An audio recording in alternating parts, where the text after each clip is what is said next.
What's going on, everyone? And welcome back to the Independent Experience. I'm IndyXP, and we're coming to you again tonight, January 27th, 2020. Well, Monday did not go as planned for us on the markets. We saw a lot of losses today. Let's go ahead and take a look at the big board and see where we're at. Gold is down ever so slightly at $15.83.48. Silver is down quite a bit at $18.17, giving us a ratio of 87.13. Platinum is down about $10, currently at $992.46, and palladium is dropping like a rock. That contains a lot of palladium. Palladium is down at $23.38.75. We did see a $100 loss on rhodium today, currently at $9,600, and we saw losses on both copper and aluminum. Barrels of crude oil continue to drop. We're down below $53, currently at $52.94. We saw big losses on both the Dow Jones and the NASDAQ today. The Dow closed out down over 400 points at 28,535.80, and the NASDAQ closed out at 91,3931.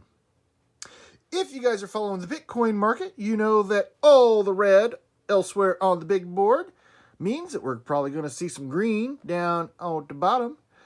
Bitcoin is back over $9,000, currently at 91,0494. Tonight's big stacker shout out goes to Clayton County History Hound. This is Clayton County History Hound's second time receiving the big stacker shout out. He has been a very, very long time follower of the Independent Experience, almost from day one, I do believe. And he was probably one of the first 10 shout outs that were given out as part of the big stacker shout out. And sir, I do greatly appreciate all of your continued support of my page. If you guys have not gone ahead and followed his page, I'm going to go ahead and post a link down in the description below. You're going to want to slide on over, check his page out, show him some love, and let him know that IndyXP sent you. If we're going to be talking about history, we might as well add something a little historical to the stack. So this one has historical value more than precious metals value. Picked this up as part of the ASEERP Hoard. My local coin shop that I did that trade, they have a table that's just kind of generic stuff. They've got some proof sets there. It's like you get 1 for $5 or 3 for $12 on all the items. They got proof sets, rolls of pennies, quarter, state quarter commemorative stuff, first day covers, stamps wise, just all sorts of just a mixed mash of things that are just kind of fun to have. And I grabbed this because of its historical value. So what this is from Australia, and this actually contains a small vial of sand from the beaches of Gallipoli.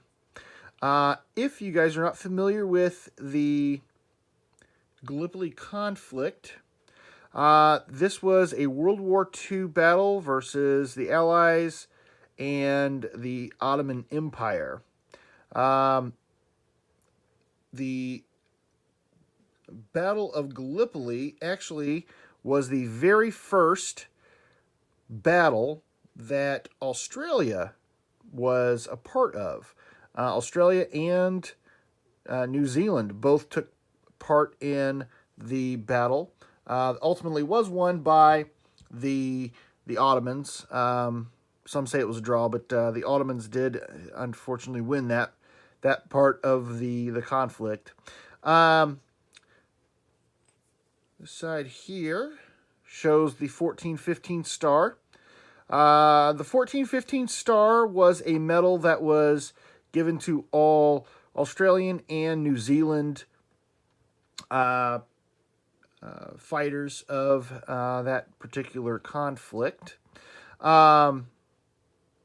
April 25th in Australia and New Zealand is Anzac Day, which is really pretty much comparable to Memorial Day here in America.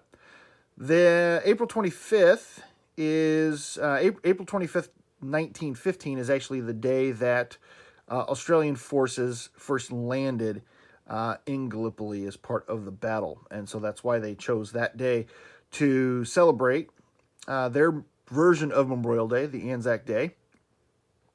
Anzac Day is celebrates all of their achievements in military, much just like Memorial Day does. So very cool. I think this was a really cool pickup for just a few dollars. I really like the sand in there. It's very cool. It's got some nice frosting on it, some gilding. But yeah, it's just really cool to have this little bit of history here, you know, from the beaches that Australia landed on in World War I. Very cool. Very cool indeed. So guys, I certainly hope that you enjoyed our little history lesson here this evening. If you did, please go ahead and hit that thumbs up button right over here. And if you happen to be new to the Independent Experience, go ahead and consider smashing that subscribe and jingle jingle bell right here in the corner, ping pong, so you can be notified of when new content is coming out. I've been IndieXP from the Independent Experience, and I'm here once again to remind you, if the women don't find you handsome, they should at least find your pockets heavy. Alright guys, one thing that I did forget to mention in that video was we are doing a giveaway. I know it comes as a big surprise. We seem to do a lot of those around here lately, but this one is very nice. We did a live stream a few days ago. If you guys weren't there, you're going to have to go back and check out the replay because this giveaway pertains specifically to that video. We're giving away some dimes. Not just 1 or 2 dimes, guys. We're giving away a bunch of dimes. I told you how many dimes we're going to be giving away in that live stream, so you're going to have to go back and watch it. In order to be entered into this giveaway, you're going to have to put down in the comments below your guess for how many dimes we're giving away. Don't just put the number, though. You have to spell it out. So if you think the answer is 3, you're going to spell out in your comment T-H-R-E-E. Don't put anything else. If you want to comment on something else in the video, that's great. I do appreciate that. But your guess has to just contain your guess spelled out. Your number spelled out. If you think it's 4, spell out F-O-U-R. So, you have to follow the rules on this one, guys. This is a great giveaway. If nobody happens to win, I will add more to that prize and we will try it again. So, good luck, guys. And as always, I'm IndieXP. And I've already said it once, but we're going to say it again. If the women don't find you handsome, they should at least find your pockets heavy.